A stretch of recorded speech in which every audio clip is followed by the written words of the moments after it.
तो आपके ससुराल वाले आपकी मजाक करेंगे कि यार तो कभी ऑफिसर बनता है, कभी ऑफिस क्लर्क बन जाता है। हर आदमी मेरे आज मेरा गन्ने का जूस डालो, गन्ना का जूस पी लो, खत्म करो, आगे देखा जाएगा। तो एक छोटा सा आदमी कैसे लाइफ चेंज कर सकता है उस एजेंट का, और उस एजेंट के कारण ब्रांच में मेरा काम सब में कितना इम्फेक्ट हुआ देखो। जब मेरे एजेंट ने मेरे क्लाइंट के साथ जब बहस किया तो मुझे लगा कि इसमें गहराई में जाके स्टडी करना चाहिए। लोगों की आदत है माइनस पॉइंट उठाते रहते हैं, अगर आप माइनस पॉइंट ही उठाओगे तो धंधा नहीं कर पाओगे। अगर ये चीज इंसान ने बनाई है ना तो ये मेरे समझ में आनी चाहिए। पवेलियन में बैठा हूँ, मैं कैप्टन हूँ, मुझे अक्खा रूम मिला है, बाकी प्लेयर दो दो रूम में रहे, बट जब फील्ड में उतरता हूँ तो मुझे भी उतना ही रगड़ना है। इंश्योरेंस की बात करता हूँ ना तो मैं किंग हूँ।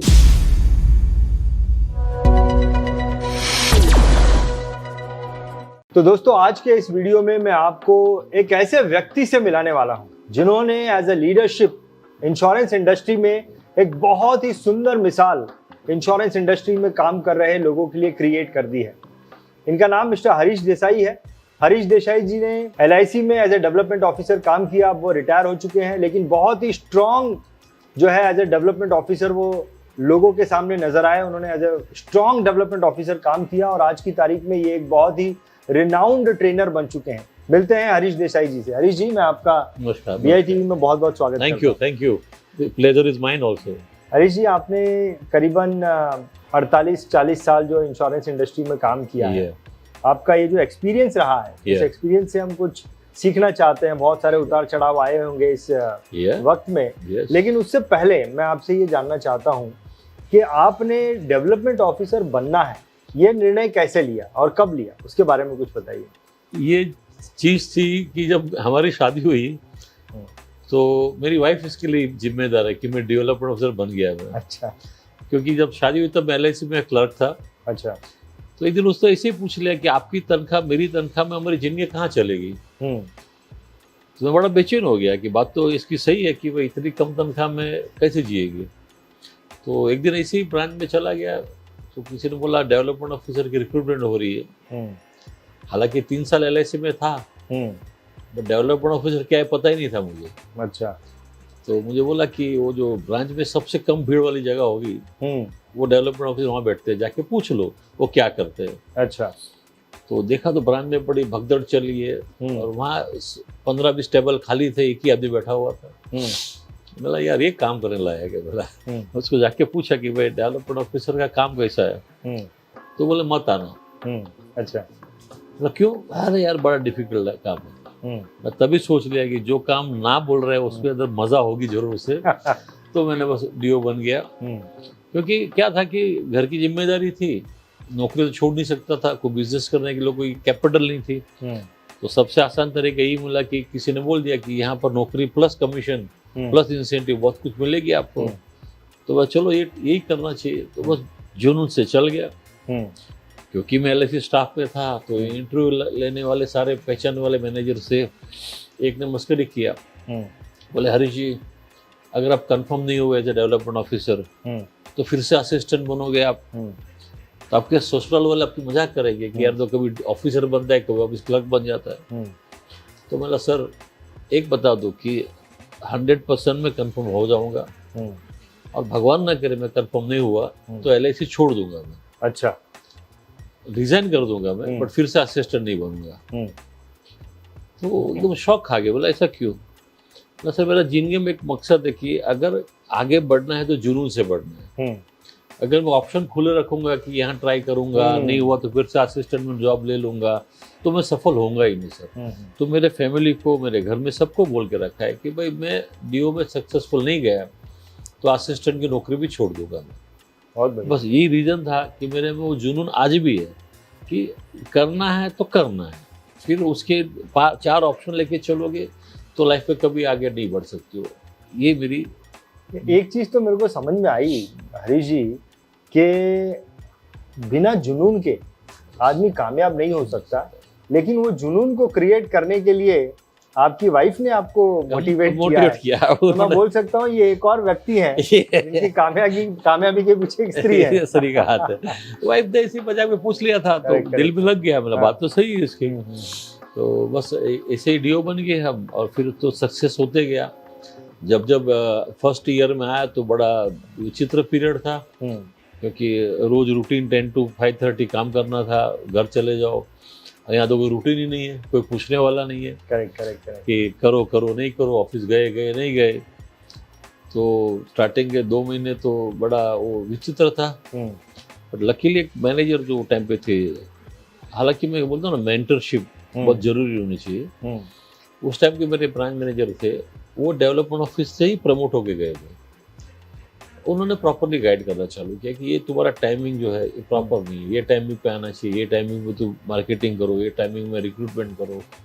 थोड़ा सा उन्होंने गाइडेंस दिया, जो एक्चुअली आज मैं मिस करता हूँ कि आजकल के डेवलपमेंट ऑफिसरों के साथ ये थोड़ा सा कम हो रहा है। क्योंकि हर इंस्टीट्यूशन टारगेट ओरिएंटेड हो गई है। हर आदमी अपना टारगेट सोचता है। कोई आदमी ये नहीं सोचता कि इसको मैं ग्रो होने दूँ, या अगर ये ग्रो हो जाएगा तो और काम करेगा। हर आदमी आज मेरा गन्ने का जूस डालो, गन्ना का जूस पी लो, खत्म करो, आगे देखा जाएगा। करेक्ट। मेरा बिलीफ ये था कि वो टाइम की जो ब्रांच मैनेजर से मैनेजमेंट था, they used to invest in the human person, आदमी में इन्वेस्टमेंट करते थे। He guided me properly, and that's why मैंने एक रिक्रूटमेंट की प्रोसीजर समझ में आई, क्योंकि वो डेवलपमेंट ऑफिसर थे और सफल थे वो भी। तो इन्होंने गाइड किया, तो आज जो भी है तो उनका भी एक हाथ है उसके अंदर थोड़ा सा, क्योंकि मैं तो ये फील्ड में, मेरे फैमिली में कोई था ही नहीं। करेक्ट। निशा जी, आपने करीबन जो इतने साल आपने इस पीरियड में दिए हैं एज ए डेवलपमेंट ऑफिसर दिए हैं, तो आप कई सारी चीज़ें ऊपर नीचे हुई होंगी, अच्छे एक्सपीरियंस, बुरे एक्सपीरियंस। कोई आपका ऐसा एक्सपीरियंस आप हमारे साथ में शेयर करेंगे जो आपको ऐसा लगता है कि ये एक्सपीरियंस अगर इंश्योरेंस एजेंट्स, डेवलपमेंट ऑफिसर या हमारी ऑडियंस को जाता है तो उन्हें इससे कुछ सीख भी मिल सकती है बिजनेस पॉइंट ऑफ व्यू? मैं एक वाकया मुझे याद है अभी भी, कि मैं हमेशा मेरे एजेंटों को कहता था कि कभी भी किसी भी आदमी को इग्नोर मत करो। आज छोटा है, कल बड़ा बनेगा, और बड़ा ना भी बने, अगर किसी से पहचान होती है तो मेंटेन रखो, उसको तोड़ो मत। यू नेवर नो आपको कब मदद करेगा वो। तो वो मेरा एक पहले से ही था कि भाई, हो बना हुआ संबंध तोड़ने की ट्राई मत करो, बन रहा है संबंध मेंटेन रखो। तो ये वाकया ये हुआ कि मेरा एक एजेंट है, उसके बाद छोटे छोटे कस्टमर बहुत हुआ करते थे। वो कभी ऊपर नहीं आता था, बोलता जैसे सर मुझे काम में इंटरेस्ट नहीं हो रहा है, कुछ काम नहीं हो रहा है। अब वो बिलोंग करता था एक कम्युनिटी से, जो सफाई कामगार की कम्युनिटी से था। तो उसका एक क्लाइंट, छोटा क्लाइंट, एक बहुत बड़ी ब्रोकरेज कंपनी इंडिया की, उस टाइम की नंबर 2-3 में थी, अभी भी बड़ी होगी। तो वहाँ पर वो क्लीनिंग कर रहा था कैबिन में अर्ली मॉर्निंग। तो अर्ली मॉर्निंग के एमडी भी वहाँ बैठे हुए थे, और फ़ोन पे इंश्योरेंस की बात चल रहा था। ये आदमी सफाई कर रहा था, उसे सुना ये बात। पॉलिसी उसको 50,000 की बेची थी मेरे एजेंट ने, इससे सब सुना।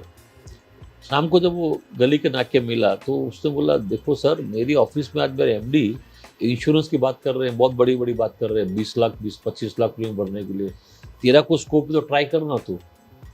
तो ये तो बेचारा घबर गया, बोलते मेरा तो इतना कुछ है ही नहीं। तो ही कॉन्टेक्टेड मी, सर ऐसा न्यूज़ मिला है, क्या करना चाहिए।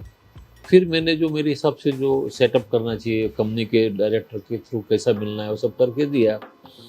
और आज लोग बोलते हैं ऑनलाइन बिजनेस, आप मानेंगे नहीं, मैंने आज से 15 साल पहले ऑनलाइन बिजनेस किया। अच्छा। मैं कभी क्लाइंट का इंटरव्यू किया ही नहीं, क्लाइंट को मिला ही नहीं कभी। We did everything on phone call. वो पार्टी को तो मुझे टाइम नहीं है। We contacted his PA, we contacted his CFO, और उसको एलआईसी का प्लान मैंने भेजे। तो बोला आप आओ मत, जो भी मेल पे भेजो मेरे को। अच्छा। तो मेरे सारे प्रेजेंटेशन जो डेटाकॉम से बनते थे सारे उनको भेज के, तभी जीवन नया आया था 149 टेबल, तो मैंने उनको भेज दिया और उनको पसंद आया। जबकि थोड़ी सी कंपटीशन भी थी, फिर भी उनको पसंद आया। And he clogged in 4 crore Jeevan Anand at that time. अच्छा। It was something in the year 2010 होगा, 9, 10, 11 में होगा, may be, I don't remember exactly year. तो 4 करोड़ का जीवन आनंद का हमको ईयरली अवार्ड में मिला।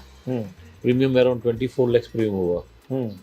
तो प्रीमियम का चेक भी कैसे आया, उधर लेने मत आना, हम कुरियर कर देंगे। अच्छा। तो चेक भी कुरियर पे मेरे ऑफिस में आया। अच्छा। पेपर मैंने कुरियर से भेजा, सिर्फ मेडिकल करने के लिए डॉक्टर जो गए थे।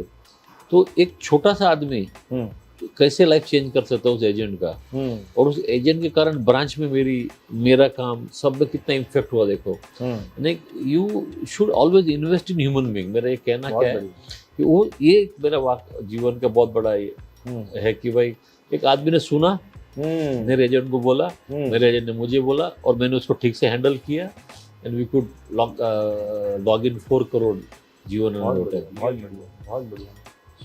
हम लोग ऐसा सोचते हैं हमेशा कि रिलेशनशिप जो है वो बड़े लोगों से रखनी चाहिए, लेकिन बड़ा आदमी क्या मालूम कितना देवे, छोटा आदमी भी बड़ा दे सकता है। वही मार खाते हैं ना, वही हम मार खाते हैं। हमारी सोच जो होती है ना, हमें से बड़ा सोचते हैं, बड़े हैं, बट छोटे को भी ध्यान में रखो, कहीं ना कहीं काम आ जाएंगे आपको। मैं तो एजेंट को क्या बोलता हूँ मालूम है, समझो आपकी प्राइम मिनिस्टर से पहचान है, सीएम से पहचान है, मगर रोड पे अगर सिग्नल पे हौलदार ने पकड़ लिया तो इंस्पेक्टर की पहचान काम आएगी, तभी वो सीएम नहीं आएगा मदद। तो छोटे आदमी जहाँ का वहाँ उनकी काम आती है, वहाँ लोकल एरिया में जो पहचान वही काम आएगी आपको निकालने के लिए। सो बहुत बढ़िया, what my thinking is always. बहुत अच्छा, बहुत सुंदर इससे लर्निंग निकल के आती है। जैसे जी ये जो आपका जो रोल रहा है, वो रोल रहा है आपके अंडर में जो भी एजेंट्स काम कर रहे हैं उनको मैनेज करने का रोल है, उनको मोटिवेट करने का रोल है, ताकि आप उनसे बिजनेस निकाल सको। आपको कोई ऐसा एज अ डेवलपमेंट ऑफिसर कोई मोमेंट याद आता है जो कि लोगों को मैनेज करने का सबसे चैलेंजिंग मोमेंट रहा हो? चैलेंजिंग मोमेंट ये था कि मेरा एक एजेंट ही मेरे को सबसे बड़ा चैलेंजिंग आदमी था। तभी नया नया जीवन सरल आया हुआ था। वो एजेंट मेरे से बहस करना चालू किया कि इस प्लान में ऐसा है, इस प्लान में ऐसा है, सर ये आपको स्टडी करो, ये करो। तो मुझे अब में ऐसा लगता था ये इतना क्यों किसी चीज़ के पीछे पड़ा हुआ है। तो मैंने स्टडी किया, हालांकि मैं सेंट्रल ऑफिस की प्रोडक्ट डेवलपमेंट कमेटी में मेंबर रह चुका हूँ। जब भी कोई नया प्रोडक्ट बनता था तो सेंट्रल ऑफिस जो गिने चुने मुंबई के लोग को बुलाते थे, उसमें से मेरा नाम भी हुआ करता था। I used to be part of product development consultative committee. तो जब सेंट्रल ऑफिस में प्लान लॉन्च हुआ था तब हमको बुलाया था, आकुड़ी में हमको बहुत बार ले जाते थे, तो वहाँ पर ये प्लान डिस्कस हुआ था, अच्छा लगा था अपरेंटली। जब मेरे एजेंट ने मेरे क्लाइंट के साथ जब बहस किया तो मुझे लगा कि इसमें गहराई में जाके स्टडी करना चाहिए। तो जो उसकी आर्गुमेंट थी क्लाइंट की और उसकी, वो मुझे दिख के आई। तभी मैंने एक सोचा कि कोई भी चीज़ बेचना है तो लोगों के लिए ज़रूरी नहीं कि कितनी नॉलेज है, बट खुद के सेटिस्फेक्शन के लिए नॉलेज होना बहुत ज़रूरी है। एंड वो जो चैलेंज था, पार्टी ने मुझे एक ही पूछा कि आप क्या पेजेस पे बोलते हो कि ऐसा ऐसा होगा। तो मेरे पास वो चैलेंज नहीं था, वो it was a challenge to me कि I couldn't get through it very properly. फिर मैं बोला एक काम करते, घर आया, शांति सोचा, स्टडी किया, देन आई रियलाइज कि yes they have a valid point. Third day फिर से कॉल पे गए थे, party said I appreciate that you agree about the view point which I am holding in your agent is holding. बोले yes sir, there is nothing wrong in a business, always there is a learning process. आज आपसे कुछ सीखा, कल आप मेरे से कुछ सीखोगे। एंड देन अगेन वो आदमी ने बोला कि मुझे नहीं लेना है, you make it for my younger brother, it is more beneficial to. तो क्लाइंट से भी कभी कभी सीखने मिलता है। Correct, that was a very challenging period for me, क्योंकि प्रीमियम कम से कम 10 लाख का प्रीमियम दिख रहा था और client was challenging the product. And ultimately client and my agent proved कि their view point was valid. तो मैं बोला चलो ठीक है। एंड देयर आफ्टर आई, कोई भी प्रोडक्ट आता है LIC का, तो I make a deep study. Though I never declare whatever, see every product has got a plus point, every product has got a minus point. लोगों की आदत है माइनस पॉइंट उठाते रहते हैं। अगर आप माइनस पॉइंट ही उठाओगे तो धंधा नहीं कर पाओगे। कोई भी प्रोडक्ट, मर्सिडीज गाड़ी हो या BMW हो, उसमें भी कमजोरी आज भी है, ऐसे नहीं कि वो परफेक्ट गाड़ियाँ हैं। करेक्ट। तो उसमें अगर 100 अच्छे गुण है तो 5 खराब गुण हो गए होंगे।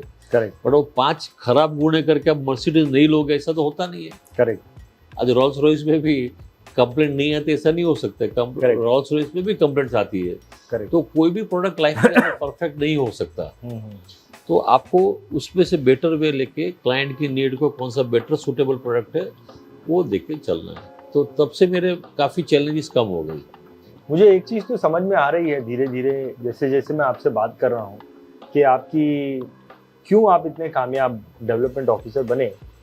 कुछ तो मुझे समझ में आ रहा है, लेकिन थोड़ा मैं और गहरा जाना चाहता हूँ। तो हरीश देसाई जी, आप क्यों, मतलब ऐसी क्या आप में खासियत है, खूबी है जिसने आपको एक कामयाब डेवलपमेंट ऑफिसर बनाया? मेरे में एक जिद है हम्म, कि अगर ये चीज़ इंसान ने बनाई है ना, तो ये मेरे समझ में आनी चाहिए।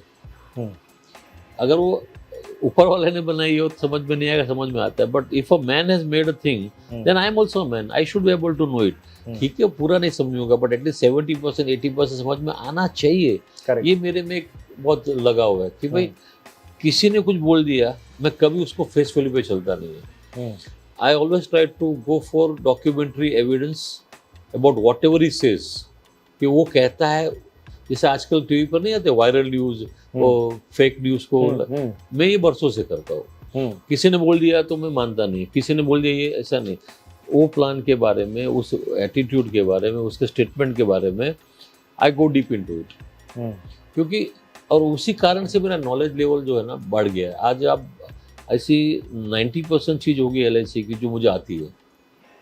मैंने कभी भी कोई भी चीज़ को फेस वैल्यू पे नहीं लिया। किसी ने बोल दिया नहीं होगा, क्यों नहीं होगा भाई? नहीं क्यों हो सकता है? दुनिया में अगर प्रॉब्लम है तो समस्या का हल तो होगा ही होगा। Correct correct. आपको पता नहीं, ऐसा बोलिए, ये मत बोलो नहीं होगा। मेरा ये एटीट्यूड है। मेरे बहुत बार जीतबाजी होती है ना, ये नहीं होगा। अरे सर, आपसे नहीं होगा बोलिए ना, किसी और से तो होगा, क्योंकि अगर ये समस्या है तो उसका हल भी होगा। तो ये मेरा जो एटीट्यूड है ऑलवेज। यू कैन समबडी से हरीश भाई आप ज़्यादा एग्रेसिव हो, मैं एग्रेसिव नहीं हूँ। मेरा एटीट्यूड ये है कि आप ये मत बोलो ये नहीं होगा। मेरा ये कहना है कि भाई बोलो मेरे से नहीं होगा। आई कैन अंडरस्टैंड, हर एक आदमी का लिमिटेशन है। ये मेरी एक सोच है। बहुत बढ़िया, बहुत बढ़िया। समस्या का हल आप नहीं दोगे, किसी और से लूंगा, पर ये मत बोलो आपसे नहीं होने वाला। ठीक है, आप मत करिए। हरीश जी, आपने जब आपने जो है वो कोने में गए थे, कोने में आपको एक डेवलपमेंट ऑफिसर मिला था, हाँ, उस वक्त आपने जो है वहां से आपने डिसीजन लिया कि मुझे डेवलपमेंट ऑफिसर बनना है। लेकिन आपने देखा होगा over the period of time बहुत सारे लोगों ने उस दौरान डेवलपमेंट ऑफिसर का काम शुरू किया होगा, लेकिन सबके सब आपके जैसे कामयाब तो नहीं हुए। आपको क्या लगता है, क्या रीजन है जो डेवलपमेंट ऑफिसर कामयाब नहीं होता है? उसकी नाकामयाबी की वजह क्या होती है? दो चीज़ है, या तो आप इसको प्रोफेशन लेके चलिए, या आप इसको मिशन लेके चलिए, या आप इसको नौकरी लेके चलिए। आमतौर पे लोग इसको नौकरी लेके चलते हैं। आजकल जो थोड़े से लोग सफलता प्राप्त नहीं करते हैं, मैं ये नाकामयाब नहीं बोलूँगा, सफलता उनकी भी हो सकती है, बट वो इस नज़रिए को जब तक बदलेंगे नहीं। अगर इसको आप नौकरी समझ के करोगे ना, तो इस पर आपको सफलता नहीं मिलेगी। आप इसको प्रोफेशनल समझ के चलोगे तो थोड़े सफल हो सकते हो आप। बट अगर इसको आप मिशन लेके चलोगे कि भाई मेरी ये टीम है, इनके फैमिली को आगे ऊपर लाना मेरा जिम्मेदारी है। जैसे कि आज क्रिकेट की मैच देखो आप, क्रिकेट की मैच में कैप्टन तो होता है, बट जब फील्ड में चलेगी तो फील्डिंग में सब सरीखे दिखते हैं। आज फुटबॉल की मैच है, वहाँ भी कैप्टन तो होता है, बट जब आप फील्ड में होते हो आप भी खिलाड़ी बन जाते हो। तो एज ए डेवलपमेंट ऑफिसर मैं भी एक खिलाड़ी बन जाता हूँ। अभी मैं टीम लीडर हूँ, डेफिनेटली पेवेलियन में बैठा हूँ, मैं कैप्टन हूँ, मुझे अक्खा रूम मिला है, बाकी प्लेयर दो रूम में रहे। बट जब फील्ड में उतरता हूँ तो मुझे भी उतना ही रगड़ना है, उतना ही जोर से गिरना है, कैच पकड़ने के लिए गिरूंगा, लगूंगा, यह तैयारी रखनी पड़ेगी मुझे। फुटबॉल की भी आजकल तो वर्ल्ड कप चल रहा है, फुटबॉल में भी जब कैप्टन है तो कैप्टन तेरे घर पे है, फील्ड में तो तू खिलाड़ी है, 11 में से 1 है। ये एटीट्यूड जब तक आप लेके नहीं चलोगे, वो टीम की जो भावना निर्माण नहीं करोगे कि मैं 11 में से मैं 1 हूँ, तब तक आप उस आदमी को 10 लोगों को खड़ा नहीं कर सकते। वो 10 तब खड़े होंगे जब उनको लगेगा कि मेरे साथ में ये भी तो गिरता है, इसको तो लगता है, बॉल सर पे इसको भी तो लगा है, ये भी छिलता है। जब तक ये उसको फीलिंग नहीं होती आपके टीम मेंबर्स को, वो बॉन्डिंग नहीं होता। क्या हो रहा है कि जिसको आप नौकरी समझ के चलते हो ना, तो आप एक ऑफिसर बन गए और वो एजेंट बन गया। बट आप अगर इसको मिशन लेके चलते हो कि तेरा फैमिली और मेरा फैमिली दोनों का प्रगति होने में हम दोनों का जिम्मेदारी है, तो आपको डेफिनेटली आपका नजरिया चेंज हो जाता है। एक क्यूरियोसिटी से मेरे मन में प्रश्न आ रहा है हरीश जी, क्यूरियोसिटी से आ रहा है, आपसे बात कर रहा हूँ तो क्यूरियोसिटी आ रही है। आपको इतना इंस्पिरेशन किसने दिया है? और मतलब हु वाज दैट पर्सन जिसको देखकर, जिसको सुनकर, समझकर आपको ये energy I? I don't think कि एनीबडी इज रोल मॉडल, क्योंकि मेरे जीवन में अभी जो सफल लोग हैं वो पहला कितना नेगेटिव बोलते थे मुझे मालूम है, तो I don't think there is somebody who has inspired me, but you can say people, when I enjoyed the life of the development officer, it automatically inspired me to live a good life. I enjoy a good life, so good life जीने के लिए जो करना पड़ेगा करना ही है. So that is how I came up. Maybe you can say Eklavya, self-made man. Correct. क्योंकि even training भी जो देता हूँ, आज इंडिया भर में गए 22 साल से मैं ट्रेनर देता हूँ. I hardly heard anybody. I never attend training, and when I attend the training, I feel कि ये तो सब सुना हुआ है, क्योंकि I read a lot. Correct. I read a lot. That is the main thing I would advise the people, that you read a lot about motivational stories. You can learn many things from the experience of the people, why they are successful, and maybe God ऊपर वाले की कृपा होगी मेरे पे, I don't know. But there is no such role model as a development officer. कोई role model नहीं है मेरा. No doubt, कृपा तो है. हाँ, कृपा है, इसीलिए ईश्वर की कृपा है. हाँ, yeah. हरीश जी, आपने काफी सारे इंश्योरेंस एजेंट को मैनेज किया एज ए डेवलपमेंट ऑफिसर. कुछ इंश्योरेंस एजेंट आपकी टीम के ऐसे होंगे जो बहुत अच्छे कामयाब हो गए, कुछ लोग ने बहुत स्ट्रगल किया होगा, नहीं कामयाब हुए होंगे. आपको क्या लगता है कि इंश्योरेंस एजेंट कामयाब हो जाता है, उसकी क्या वजह है? ना मतलब सक्सेसफुल बहुत ज्यादा नहीं हो पाता है, उसकी क्या वजह? दोनों में फर्क क्या है? मेन क्या होता है ना कि सेल्स सबकी बस की बात नहीं है, इम्पोर्टेंट बात है, क्योंकि सेल्स करना एक बेसिक नेसेसिटी है दुनिया की, पर फिर भी उन लोगों को नहीं जमती है. क्योंकि इसमें क्या क्या इन्वॉल्व, देखिए, कम्युनिकेशन स्किल है, प्रेजेंटेशन स्किल है, प्रेजेंस ऑफ माइंड है, क्लोजिंग की आर्ट है. ये बहुत सारे गुण अगर आप में है तब जाके सफलता मिल सकती है. तो बहुत सारे लोगों में कम्युनिकेशन स्किल की बहुत कमी होती है, कॉन्फिडेंस की कमी होती है, कि वो डरते रहते हैं लोगों से बात करने के लिए. So there are so many psychological issues involve in sales. So if you try to go deep into it, you will realise कि साइकोलॉजिकली स्ट्रॉन्ग आदमी अच्छा सेल्समैन बन सकता है. अगर कोई आदमी बहुत ऑप्शन लेके बैठा है तो क्या करता है कि जैसे म्यूचुअल फंड एजेंट है, पोस्ट का एजेंट है, इसका एजेंट है, फलाना डिकना हेल्थ इंश्योरेंस का एजेंट है, तो वो आपके पास आएगा इंश्योरेंस की बात करने के लिए. फिर देखेगा रंजीत भाई तो हिल नहीं रहे, लाइफ इंश्योरेंस की बात नहीं कर रहा, धीरे से बोलेगा रंजीत भाई हेल्थ इंश्योरेंस लो, रंजीत भाई कार इंश्योरेंस लो, एंड कुछ ना कुछ आपके घर पे आया हूँ तो खुद लेके जाऊँगा, ये एटीट्यूड लेके चलता है ना. ही becomes not a salesman but he becomes a pusher. The moment you become a pusher, the client become king. वो आपके सर पे हावी हो जाता है. और मैं ये मानता हूँ क्लाइंट कितना भी बड़ा क्यों ना हो, कितना भी बड़ा क्यों ना हो, इंश्योरेंस पे मेरे से बड़ा नहीं है. उसका नॉलेज उसके डोमेन में बहुत कुछ हो सकता है, बट मेरा डोमेन में नॉलेज जो है उसका नहीं है. ये मैं हमेशा आत्मविश्वास लेके चलता हूँ. इंश्योरेंस की बात करता हूँ ना तो मैं किंग हूँ. धंधे की बात करता है, आप किंग हो सकते हो, आप एक्सपोर्ट के किंग हो सकते हो, बट मैं इंश्योरेंस का किंग हूँ. ये मेरा कॉन्फिडेंस जो है ना, ये सब लोग को कहीं बाजार में बिकत नहीं मिलता है. करेक्ट. कॉन्फिडेंस किलो के भाव नहीं मिलता है, वो डेवलप करना पड़ता है. करेक्ट. इसलिए एजेंट सफल नहीं होते कि एक तो रिजेक्शन से बहुत डरते हैं ज़्यादा करके.